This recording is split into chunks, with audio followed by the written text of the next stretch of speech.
It still rained incessantly on the city of Basalt on a late autumn night. Heavy raindrops hit the glass window of the 15th floor apartment on Brown West Street, where Emma was trying to coax her young daughter to sleep. Sophie, who is only 5 years old, has big, round black eyes and a feature that has caught the attention of doctors since birth. She is extremely sensitive to sound. "Mom," Sophie whispered in the dark, her voice trembling, "I hear crying." Emma stroked her child's hair, trying to reassure her. "It's nothing, it's just the sound of rain." Sophie suddenly sat up, her eyes wide open in the darkness. "I hear it clearly. There's a crying baby down there." Emma sighed. For a normal child, she might have easily coaxed her to pass, but Sophie was not an ordinary child. From an early age, doctors diagnosed her with hypersensitivity, a sensory disorder that allows her to hear sounds that normal people don't recognize. "I want to come down," Sophie pleaded, her eyes gleaming in the darkness. "Please, Mom." "Son, it's late at night," Emma tried to explain. "Moreover, it's raining." "But the baby is crying." Sophie began to hiccup. "I heard. She's so scared." Emma looked at her watch. 11 o'clock at night. Her husband, Michael, was on a business trip abroad. Normally, she would never leave the house at this hour, especially on a rainy night, but there was something in her daughter's voice and eyes that she couldn't ignore. Emma sighed. "My mother and daughter will come down to see, but you have to put on a raincoat." They quickly put on their raincoats and took the elevator down to the ground floor. The building's guard, Mr. Harris, a middle-aged man with a happy face, was surprised to see them at this hour. "Sister Emma." "Why now?" "Mr. Harris, her baby." Emma hesitated, not knowing how to explain it properly. "I heard the baby crying," Sophie said loudly, her hand pointing towards the trash area behind the building. Mr. Harris frowned. With many years of experience as a security guard, he has witnessed all kinds of strange things, but it is rare for a child to insist on finding a cry in the middle of a rainy night like this. "Let me go with you," Mr. Harris said, carrying a flashlight and a large umbrella. The three of them walked towards the garbage storage area, where there was a large row of industrial garbage cans lined up. The rain was still falling in diapers. The sound of water hitting the pavement and metal trash cans created a chaotic music of the late night. Sophie stopped in front of a trash can, her hand pointing to it. "Here. The baby is in here." Emma and Mr. Harris looked at each other. Mr. Harris shined a flashlight into the trash, while Emma felt her heart pound. They slowly opened the lid of the barrel. At first, they only saw black garbage bags stacked on top of each other. But then a faint sound sounded, the cry of a newborn baby. "Oh my God!" Emma cried out in horror. Without hesitation, she and Mr. Harris began to rummage through the garbage. And then, in an unsealed black plastic bag, they found a newborn baby who was still red, covered in blood, and the umbilical cord had just been cut. "Call the emergency immediately," Emma screamed as she hurriedly took off her coat and wrapped it around the baby. The baby was still breathing but very weak.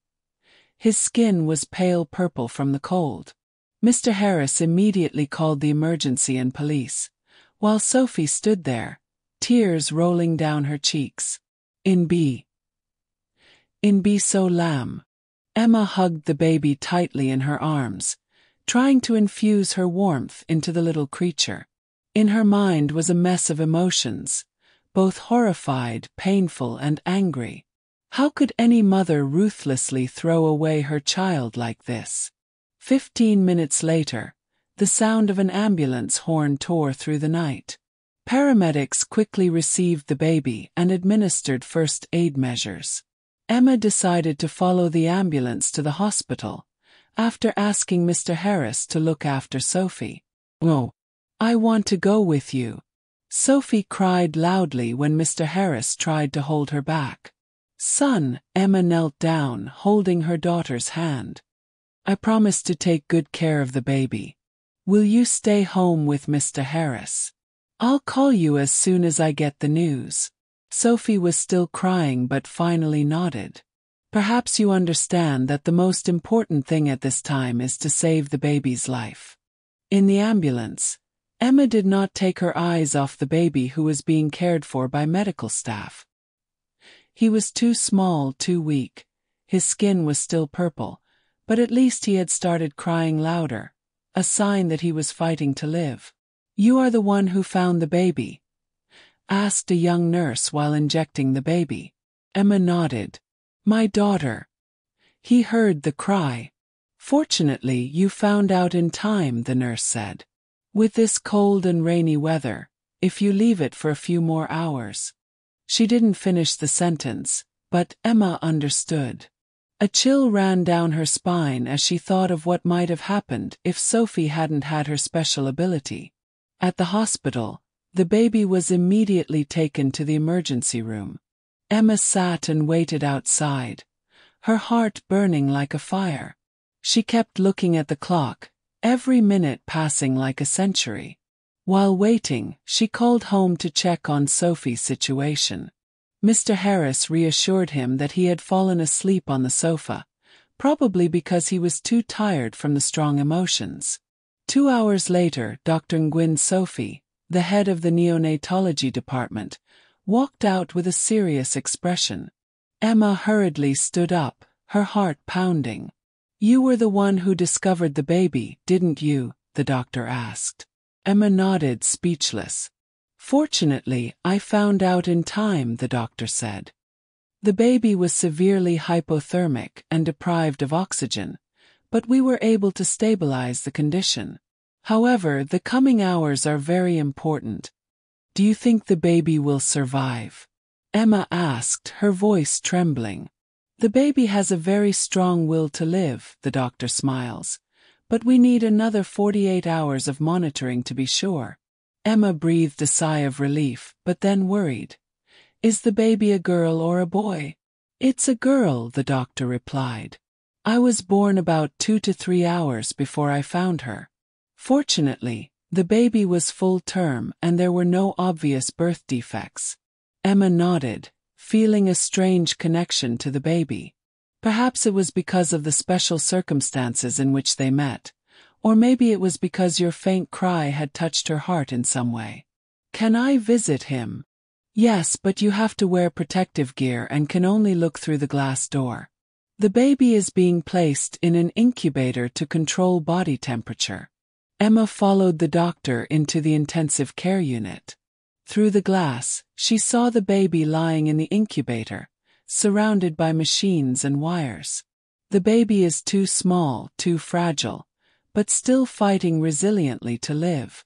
We will report this incident to the police, the doctor said. This is clearly a serious case of infant abandonment. Emma nodded. She understands that this is not only a medical issue, but also a case that needs to be investigated.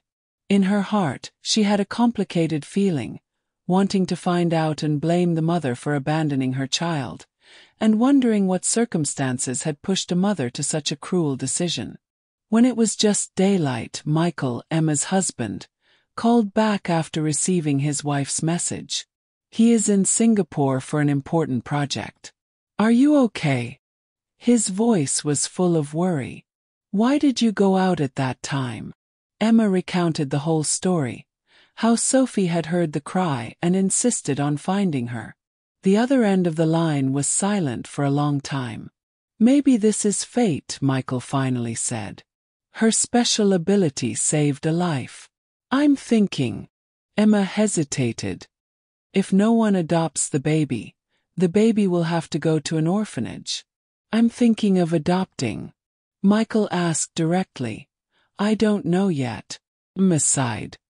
But I can't help but think about it. Sophie seems to be very attached to the baby, even though she has only met once. I understand, Michael mused.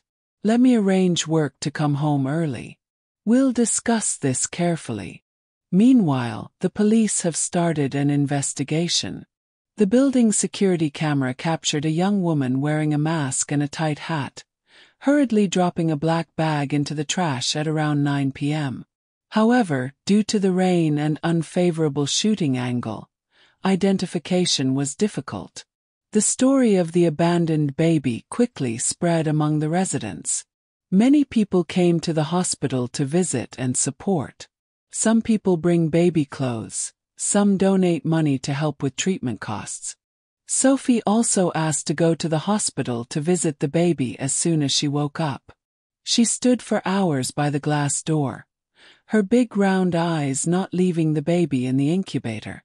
"Mom, she's not afraid anymore," Sophie said, her voice full of excitement. "She's sleeping well." Emma looked at her daughter, then at the baby, feeling a strange bond between the two children. Perhaps it was no coincidence that Sophie could hear the baby's cry on that rainy night. A week passed, and the baby's health, named Lily by the nurses, gradually stabilized. The color of her skin changed from pale purple to pink, and the cry became stronger and stronger. Michael had returned from Singapore, and after many nights of discussion, he and Emma decided to start the process of adopting Lily. They understand that this is not an easy decision. Having another child means changing a lot of things in your life, but something tells them that this is the right thing to do. However, just when everything seemed to have been decided, an unexpected event occurred. One morning, when Emma went to the hospital to visit Lily as usual, she saw a young girl standing in front of the intensive care unit, tears streaming down her eyes. "Who are you?" asked Emma, her heart pounding. Because of a bad premonition, the girl turned around. His face was pale and emaciated. "I'm Claire," the girl said through tears. "I'm the baby's mother." Emma stood stunned in place, feeling like everything around her was spinning. This is the woman who threw her child in the trash on that rainy night, the woman she was angry with, unable to understand their actions. But now, looking into Claire's tearful eyes and emaciated face, Emma suddenly felt something else, a deep pain that perhaps only mothers could understand. "Sorry, that's all I can say," Claire collapsed, her hands covering her face. "I have no other choice," she choked. "I tried to find everything." Claire's story is gradually revealed. She is a final year of university, the child of a poor family in the countryside. A love affair with a married man has resulted in an unwanted pregnancy. When he found out, the other man ran away, blocking all contact. Claire did not dare to tell her family, afraid of disappointing and miserable her parents. "I thought about aborting the pregnancy," Claire said in a trembling voice. "But when I felt him kick in my belly, I couldn't help it. I tried to hide my belly, study online, and work part-time to save money. But when I finished giving birth, I saw my baby. I panicked. I don't know what to do." Emma listened silently. She didn't know how to react. She felt sorry for Claire's plight, and couldn't accept the act of abandoning her child. "Why don't you look for support organizations? Why would you do such a dangerous thing?" asked Emma, trying to keep her voice as calm as possible. Claire lowered her head. "I'm not sober enough to think anymore. I just wanted to run away from it all, but then I couldn't sleep. I kept hearing your crying in my head. Then why are you coming back now?" "I've been following the news," Claire said. "I know my life was saved. I want to come and confess, but I'm afraid. Until I can't take it anymore." Emma was silent for a long time. She looked through the glass door at Lily, who was sleeping soundly in the incubator. The baby had no idea that his fate was being disturbed by this encounter. "What are you going to do now?" Emma asked. I don't know," Claire choked up. "I know you don't deserve to be a mother. I just want to know your child is well taken care of." Emma felt her heart flutter. She remembered Sophie, how she had heard Lily's cry on a rainy night. Is it fate, or is it an opportunity to correct mistakes and heal wounds? I think. Emma carefully chose each word. We should do what's best for the baby. You need to face the consequences of your actions, but that doesn't mean you have to give up motherhood forever. Claire looked up at Emma, her eyes full of surprise and gratitude. You and your husband are going through the adoption process for Lily, Emma continued. We will take good care of him. But if you want to, you can still be a part of my life.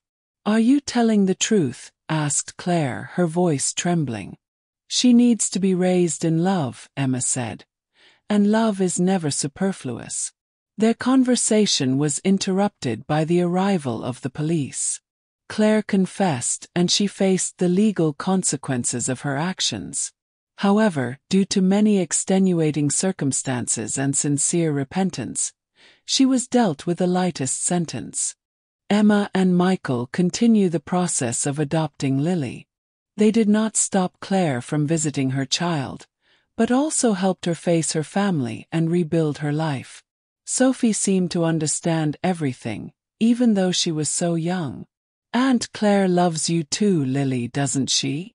Her mother asked the day after witnessing Claire visit the baby. That's right, baby. Emma hugged him in her arms. Sometimes people make mistakes because they're too scared, but it's important that they know how to correct their mistakes and learn to love properly. As time passed, Lily grew up in the love of two families. I have a devoted adoptive mother, a special sister who always understands and protects me, and a biological mother who has learned to love and accept myself so that I can be a part of her life. Michael, as a father, has shown incredible tolerance and understanding. He not only takes care of his two daughters, but also helps Claire find a job after she completes her sentence. Everyone deserves a second chance, he used to say. Emma also had major career changes. From a financial professional, she moved to work for an NGO that supports single mothers and children in difficult circumstances. The experience with Lily and Claire gave her a new perspective on life and the value of empathy. Sophie, with her special abilities, became increasingly sensitive and sophisticated in her way of seeing the world. I no longer see my sensitivity to sound as a flaw but as a gift, allowing me to understand and feel things that others can't. I heard a lot of things. One day Sophie confided in my mother. It's not just the sound, it's the emotions. Emma hugged her child in her arms, touched by her daughter's growth. I used my gift to save Lily. That's the best thing. Claire, after years of hard work, completed her studies and became a psychologist. She specializes in counseling young women who are struggling, especially those who have unintended pregnancies. Her own story became a lesson and a source of encouragement for many. Never let fear defeat love, Claire often told her clients. There are always people who are willing to help if we are brave enough to open our hearts. Lily grows up to be a beautiful little girl and is especially sensitive to the pain of others. I knew about my birth situation quite early, but it didn't hurt me. On the contrary, I feel lucky to receive a lot of love from the people around me. I have two mothers, Lily used to proudly tell her friends. Someone gave birth to me, someone raised me, and I have a special sister who saved my life. 10 years after that fateful event, at a family gathering when Lily was 10 and Sophie was 15, they threw a small party. Not only Emma and Claire's family, but also Mr. Harris, the former security guard, is now retired but still maintains a close relationship with the family. Do you know, said Mr. Harris in an emotional voice. That night, I worked as a security guard for more than 20 years, but I had never seen such a miracle. A child hears a cry that no one in adults hears. Sophie blushed, while Anne held her hand tightly. Claire sat next to her, Emma quietly wiping away her tears. Sometimes Michael spoke up. What seems to be tragedy opens up opportunities for us to learn to love and forgive. It is no coincidence that Sophie can hear Lily's crying. It's fate. And it's no coincidence that we became a special family like this. Emma continued. Each of us has flaws, mistakes, and pains. But it's those things that bring us together and teach us to love more. Claire stood up, her voice choked up. I thought I had lost everything that night. But it was actually the beginning of a new journey. A journey of learning to forgive myself and learning to love properly. Lily stood up, hugging both of her mothers deeply. Needless to say, but in that moment, everyone understands that love is something that can heal all wounds and erase all distances. The story of that rainy night cry is often recounted, not as a sad story of abandonment, but as a story of hope, of second chances, and of the power of love. And perhaps that is the greatest lesson that life has taught them. No wound is incurable.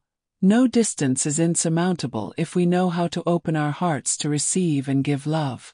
Sometimes what seems to be a defect is a special gift from life, and that family is not necessarily defined by blood, but by love and bond in the heart. Sophie is now a beautiful and mature young woman, and she still sometimes hears sounds that others don't hear, but she no longer finds that to be a concern. Because it was that special ability that gave me a little sister and my family a story of miraculous love. Mom, Sophie whispered to Emma one night, I can still hear Lily's crying on that rainy night. It is not a cry of pain, but the call of fate. Emma hugged her daughter tightly in her arms, full of gratitude, grateful for the seemingly flawed, grateful for the mistakes that opened up opportunities to love, and grateful for life that gave them the opportunity to be a special family like this. And perhaps that's the most amazing thing about this story. How a cry in the dark can connect strangers, heal wounds, and create a family built on understanding, forgiveness, and unconditional love.